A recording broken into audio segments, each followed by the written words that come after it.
ಮತ್ತು ನಮ್ಮ ರಾಜಕೀಯ ಕಾರ್ಯದರ್ಶಿ, ಮುಖ್ಯ ಕಾರ್ಯದರ್ಶಿಗಳು, ಪೊಲೀಸ್ ಮಹಾನಿರ್ದೇಶಕರು, ಅಪರ ಮುಖ್ಯ ಕಾರ್ಯದರ್ಶಿಗಳಾದ ಗೌರವ್ ಗುಪ್ತಾ ಅವರು, ಆಮೇಲೆ ಬೆಂಗಳೂರಿನ ಪೊಲೀಸ್ ಕಮಿಷನರ್ ಮತ್ತು ಠಾಕೂರ್ ಅವರು DGP ಅಲ್ಲ, ಡೈರೆಕ್ಟರ್ ಜನರಲ್ ಆಫ್ ಪೊಲೀಸ್, ಮತ್ತೆ ಹಿರಿಯ ಪೊಲೀಸ್ ಅಧಿಕಾರಿಗಳೆಲ್ಲ ಭಾಗಿಯಾಗಿದ್ದರು. ಇದು ಪೊಲೀಸ್ ವಾರ್ಷಿಕ ಕಾನ್ಫರೆನ್ಸ್.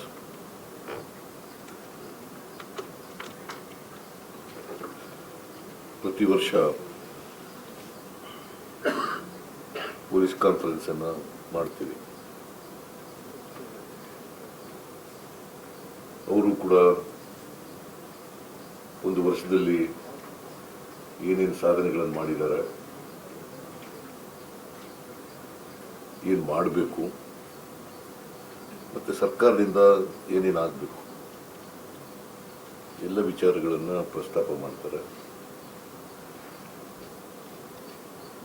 ಇವತ್ತು 2023 ನಾವು ಅಧಿಕಾರಕ್ಕೆ ಬಂದು 2023 ಮತ್ತು 2024 2025 ನಡೀತಾ ಇದೆ. ನಾವು ಅಧಿಕಾರಕ್ಕೆ ಬಂದು 2 ವರ್ಷಗಳು ತುಂಬ ಹೋಗಿದ್ದೇವೆ.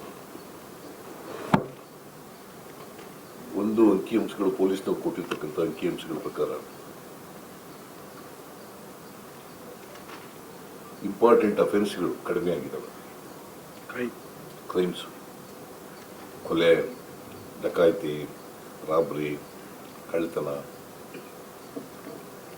ಇವೆಲ್ಲ ಕಡಿಮೆ ಆಗಿದ್ದಾವೆ. 2023ರಲ್ಲಿ ಇದ್ದದಕ್ಕೂ 2024ರಲ್ಲಿ ಕಡಿಮೆ ಆಗಿದ್ದಾವೆ. ಇನ್ನು ಈ ವರ್ಷ ಪೂರ್ಣ ಆಗಿಲ್ಲ, 6 ತಿಂಗಳು ಮುಗಿದಿಲ್ಲ.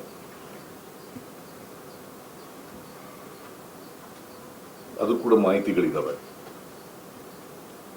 2003ರಲ್ಲಿ ಈಗ ಫಾರ್ ಎಕ್ಸಾಂಪಲ್ ಕೊಲೆ 1292 ವರದಿಯಾಗಿತ್ತು 2023. 2024ರಲ್ಲಿ 1204 ಕಡಿಮೆ ಆಗಿದೆ.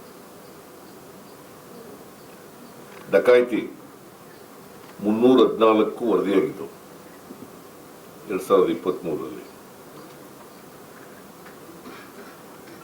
2024ರಲ್ಲಿ 270 ವರದಿಯಾಗಿದ್ದಾವೆ. ರಾಬ್ರಿ 1877 ವರದಿಯಾಗಿತ್ತು.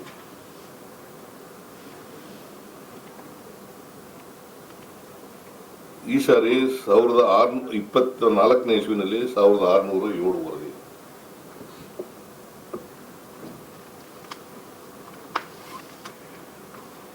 ಕಳ್ಳತನ 21,178 ವರದಿಯಾಗಿತ್ತು.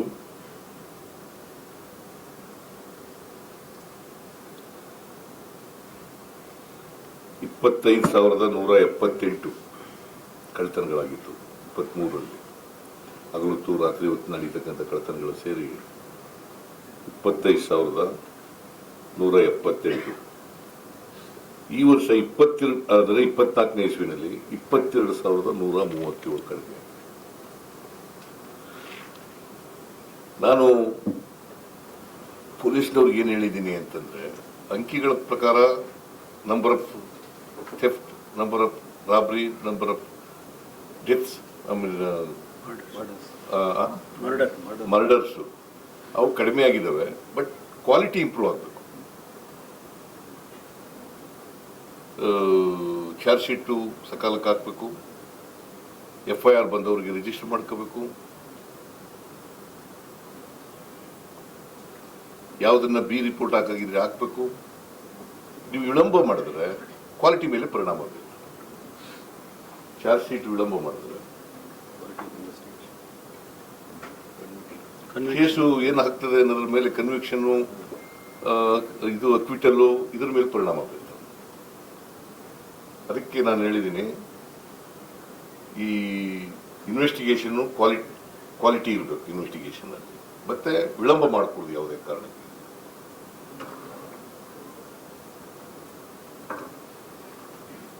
ಮತ್ತೆ ಕೂಡಲೇ ಅಪರಾಧಗಳಾದಾಗ ಅಪರಾಧಿಗಳನ್ನ ಪತ್ತೆ ಹಚ್ಚಿ ಕಾನೂನು ರೀತಿಯ ಕ್ರಮ ತಗೊಳ್ತಕ್ಕಂಥ ಕೆಲಸವನ್ನು ಮಾಡಬೇಕು.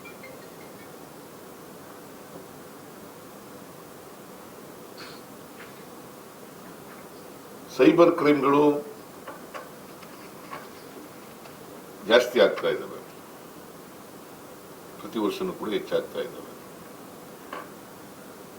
ಮತ್ತೆ ಪತ್ತೆ ಆಗ್ತಕ್ಕಂಥದ್ದು ಕಡಿಮೆ ಆಗ್ತಾ ಇದೆ. ಕಳೆದ ವರ್ಷ 24% ಪತ್ತೆ ಆಗಿದ್ರೆ ಈ ವರ್ಷ 9% ಪತ್ತೆ ಆಗಿದೆ. ಸೊ ಕ್ವಾಲಿಟಿ ಇನ್ವೆಸ್ಟಿಗೇಷನ್ ಆಗಬೇಕು ಅಂತಕ್ಕಂಥ ಮಾತುಗಳನ್ನು ಸ್ಪಷ್ಟವಾಗಿ ಹೇಳಿದ್ದೀವಿ. ಕ್ವಾಲಿಟಿ ಇನ್ವೆಸ್ಟಿಗೇಷನ್ ಆಗಬೇಕು, ಆನ್ ಟೈಮ್ ಆಗಬೇಕು. ಆಮೇಲೆ ಸೀನಿಯರ್ ಆಫೀಸರ್ಸು ಪೊಲೀಸ್ ಸ್ಟೇಷನ್ಗಳಿಗೆ ವಿಸಿಟ್ ಮಾಡಬೇಕು. ವಿಸಿಟ್ ಮಾಡಿ ಯಾವಾಗ FIR ಆಯಿತು, ಯಾವಾಗ ಚಾರ್ಜ್ ಶೀಟ್ ಹಾಕಿದ್ರು, ಅದರಲ್ಲಿ ಮರ್ಡರ್ಸ್ ಎಷ್ಟಿದ್ದಾವೆ, ಕೊಲೆಗಳು ಎಷ್ಟಿದ್ದಾವೆ, ರಾಬರಿಗಳು ಎಷ್ಟಿದ್ದಾವೆ, ಹೆಣ್ಮಕ್ಳ ದೌರ್ಜನ್ಯಗಳು ಎಷ್ಟಿದ್ದಾವೆ, ಮಕ್ಕಳ ಮೇಲೆ ದೌರ್ಜನ್ಯಗಳು ಎಷ್ಟಿದ್ದಾವೆ, ಇವೆಲ್ಲ ನೋಡ್ಬೇಕು. ಇವರು ವಿಳಂಬ ಆಗಿದೆ ಇಲ್ಲೋ ಅಂತೇಳಿ ನೋಡ್ಬೇಕು. ಮತ್ತು ಸೂಪರ್ವೈಸ್ ಇವರು ಸೀನಿಯರ್ ಆಫೀಸರ್ಗಳು ತಿರುಗಾಡಬಾರ್ದು, ಆಫೀಸಲ್ಲೇ ಕೂತಿರಬಾರ್ದು. They must go to the field.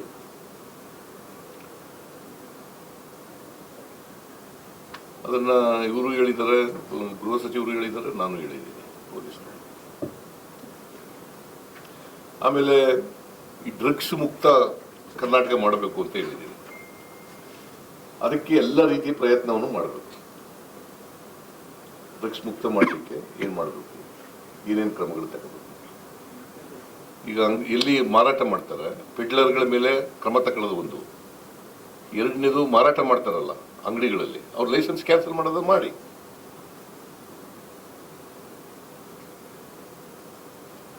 ಈ ಥರದ್ದು ಮಾಡಲೇಬೇಕು ಅಂತೇಳಿ ಸೂಚನೆ ಕೊಟ್ಟಿದ್ದೀನಿ ನಾನು.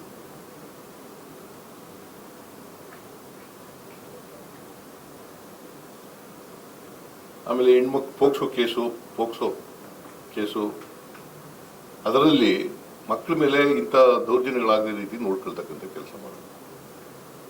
ಅದಕ್ಕೆ ನಾನು ಪೊಲೀಸ್ನವ್ರಿಗೆ ಏನು ಹೇಳಿದ್ದೀನಿ ಅಂದರೆ, ರಾಜ್ಯನ ಈ ಮಾದಕ ದ್ರವ್ಯಗಳ ಮುಕ್ತ ಮಾಡ್ತಕ್ಕಂಥ ಕೆಲಸವನ್ನು ಮಾಡಬೇಕು. ಅದಕ್ಕೆ ಎಲ್ಲ ರೀತಿಯ ಏನೇನು ಸಹಾಯ ಬೇಕು ಎಲ್ಲ ರೀತಿಯ ಸಹಾಯನೂ ಕೂಡ ಸರ್ಕಾರ ಕೊಡ್ಲಿಕ್ಕೆ ತಯಾರಾಗಿದೆ, ಮಾಡಬೇಕು ಅಂತ ಹೇಳಿದ್ದೀನಿ. ಆಮೇಲೆ ಪೊಲೀಸ್ನವರು ನಮ್ಮ ಸ್ಟ್ರೆಂತು 1,11,000 ಚಿಲ್ಲರೆ ಇದ್ದಾರೆ. ಅದರಲ್ಲಿ 97,000 98,000 ಭರ್ತಿಯಾಗಿದೆ. ಇನ್ನು ಉಳಿದವನ್ನ ಭರ್ತಿ ಮಾಡಬೇಕು ಅಂತ ಮನವಿ ಮಾಡಿದ್ದಾರೆ. ಈಗ ನೋಡು 18,000 ವೇಕೆನ್ಸಿ, ಸುಮಾರು 16% ವೇಕೆನ್ಸಿ ಇದೆ. ಇದು ಇವತ್ತಿನ ಬಂದಿರೋದಲ್ಲ, ನಾವು ಬಂದ್ಮೇಲೆ ಬಂದಿರೋದಲ್ಲ, ಬಹಳ ದಿನದಿಂದ ಬಂದಿದೆ. ಅದಕ್ಕೆ 15.64% ಕಡಿಮೆ ಇದೆ ವೇಕೆನ್ಸಿ ಇರ್ತಕ್ಕಂಥ. 97,219 ಒಟ್ಟು ಸ್ಟ್ರೆಂತ್ ಇರ್ತಕ್ಕಂಥದ್ದು 11,15,242. ನಾವು ಈಗ 97,219 ಎಲ್ಲ ಪೊಲೀಸ್ನವರು, ಕಾನ್ಸ್ಟೇಬಲ್ಗಳು, ನಾನ್ ಪೊಲೀಸ್ನವರು ಅವರೆಲ್ಲ ಸೇರಿ, ತಾಂತ್ರಿಕ ವರ್ಗದವರು ಎಲ್ಲ ಸೇರಿ, ಲಿಪಿಕ ಹುದ್ದೆಯವರು, ತಾಂತ್ರಿಕ ಹುದ್ದೆಯವರು ಅವರೆಲ್ಲ ಸೇರಿಕೊಂಡು ಇಷ್ಟಿದ್ದಾರೆ. ನಾನು ಈಗ ಇನ್ನೊಂದೇನು ಹೇಳಿದ್ರು ಅಂತಂದರೆ, ನಾವು ರಿಕ್ರೂಟ್ಮೆಂಟ್ ನಿಲ್ಲಿಸ್ಬಿಟ್ಟಿದ್ದೀವಿ. ನಾನು ಹೇಳಿದೆ ರಿಕ್ರೂಟ್ಮೆಂಟ್ ಇನ್ನೊಂದು 2-3 ತಿಂಗಳಲ್ಲಿ ಮುಗೀತದಪ್ಪ, ಒಳ ಮೀಸಲಾತಿ ಬಗ್ಗೆ ರಿಕ್ರೂಟ್ಮೆಂಟ್ ನಿಲ್ಲಿಸ್ಬಿಟ್ಟಿದ್ದೀವಿ. ಅದಾದಮೇಲೆ ಕೂಡಲೇ ಮಾಡೋಕ್ಕೆ ಅವಕಾಶ ಕೊಡ್ತೀವಿ ಅಂತ ಹೇಳಿದ್ದೀವಿ. ಈಗ ಸುಮಾರು 4,000 ಚಿಲ್ಲರೆ ಎಲ್ಲ ಪೊಲೀಸ್ನವ್ರು ಮಾಡೋಕ್ಕೆ ಈ ವರ್ಷ 4,411 ಜನಕ್ಕೆ ಪರ್ಮಿಷನ್ ಕೊಟ್ಟಿದ್ದೀವಿ ತುಂಬಿಕೊಳ್ಳಲಿಕ್ಕೆ. 4,411 ಜನ ತುಂಬಿಕೊಳ್ಳಲಿಕ್ಕೆ ಅವ್ರಿಗೆ ಅವಕಾಶ ಮಾಡಿಕೊಟ್ಟಿದ್ದೀವಿ. ಸರ್ಕಾರ ಅನುಮತಿ ಕೊಟ್ಟಿದೆ. ಇದನ್ನು ಉಪಯೋಗಿಸ್ಕೊಂಡು ಈ ವರ್ಷದಲ್ಲೇ ತುಂಬ್ತೀವಿ. ಎಲ್ಲ ಸಿದ್ಧತೆ ಮಾಡ್ಕೊಳ್ಳಿ, ಈ ವರ್ಷದಿಂದ ತುಂಬೋಣ ಅಂತ ಹೇಳಿ, ಈ ವರ್ಷದಲ್ಲಿ ತುಂಬೋಣ ಅಂತ ಹೇಳಿ. ಆಮೇಲೆ ಯಾರು ಅವ್ರು ಶ್ರೀಮಂತರಿರಲಿ ಬಲಾಢ್ಯರಿರಲಿ ಯಾರು ಕೂಡ ಕಾನೂನು ಕೈ ತಗೊಳ್ಳದೇ ರೀತಿಯಲ್ಲಿ ನೋಡ್ಕೋಬೇಕು ಅಂತ ಹೇಳಿ.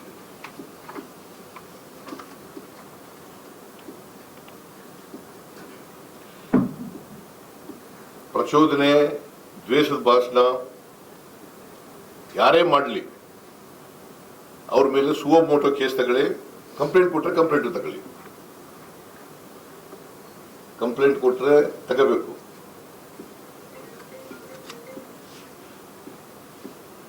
ಇಲ್ಲದೆ ಹೋದ್ರೆ ನೀವೇ ಸುವೋ ಮೋಟೋ ಮಾಡ್ಕೊಳ್ಳಿ ಅಂತ ಹೇಳಿದ್ದೀನಿ.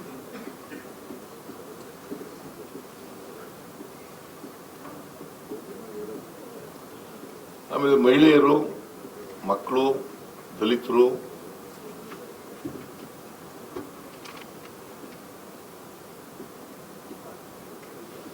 ರೈತರು ಅವ್ರನ್ನೆಲ್ಲ ಯಾವ ಕಾರಣಕ್ಕೂ ಅವ್ರ ಮೇಲೆ ದೌರ್ಜನ್ಯ ಆಗದ ರೀತಿ ನೋಡ್ಕೋಬೇಕು ಅಂತ ಹೇಳಿದ್ದೀನಿ.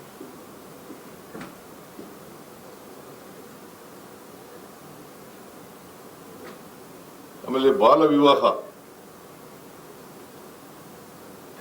ಅದನ್ನ ಸಂಪೂರ್ಣವಾಗಿ ತಡೆಗಟ್ಟಬೇಕು ಅಂತ ಹೇಳಿದ್ದೀನಿ. ಬಾಲ್ಯ ವಿವಾಹ, ಆಮೇಲೆ ಭ್ರೂಣ ಹತ್ಯೆನ ನಿಲ್ಲಿಸ್ತಕ್ಕಂಥ ಕೆಲಸ ಮಾಡಬೇಕು ಅಂತ ಹೇಳಿ.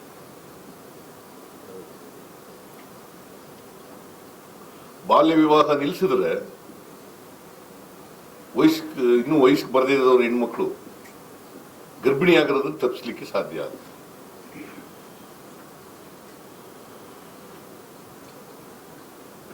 ಬಾಲ್ಯ ವಿವಾಹ ಕಡಿಮೆ ಮಾಡ್ಲಿಕ್ಕೆ ಸಾಧ್ಯ ಆಗುತ್ತೆ. ನಾನು DCC CO ಕಾನ್ಫರೆನ್ಸ್ ನಲ್ಲೂ ಕೂಡ ಹೇಳಿದ್ದೀನಿ. ನಾನು ವಿಲೇಜ್ ಅಕೌಂಟೆಂಟ್ಗಳು ಅವ್ರಿಗೆ ಗೊತ್ತಿಲ್ಲದೆ ತಹಸೀಲ್ದಾರರು, ಶಿರಸ್ತೆದಾರರು ಇವ್ರಿಗೆ ಗೊತ್ತಿಲ್ಲದೆ ಮದುವೆ ಆಗಕ್ಕೆ ಸಾಧ್ಯ ಆಗೋದಿಲ್ಲ ಹಳ್ಳಿನಲ್ಲಿ.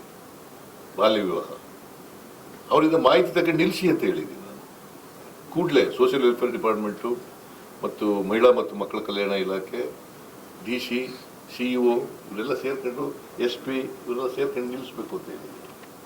ಮತ್ತೆ ಸೈಬರ್ ಕ್ರೈಮ್ಗಳಿದ್ದಾವಲ್ಲ ಅದನ್ನ ಕ್ವಾಲಿಟಿ ಇನ್ವೆಸ್ಟಿಗೇಷನ್ ಮಾಡಿ ಯಾರು ಅಫೆಕ್ಟೆಡ್ ಪೀಪಲ್ ಇದ್ದಾರಲ್ಲ ಅವ್ರಿಗೆ ನ್ಯಾಯ ಒದಗಿಸ್ಕೊಡ್ತಕ್ಕಂಥ ಕೆಲಸ ಮಾಡಿ.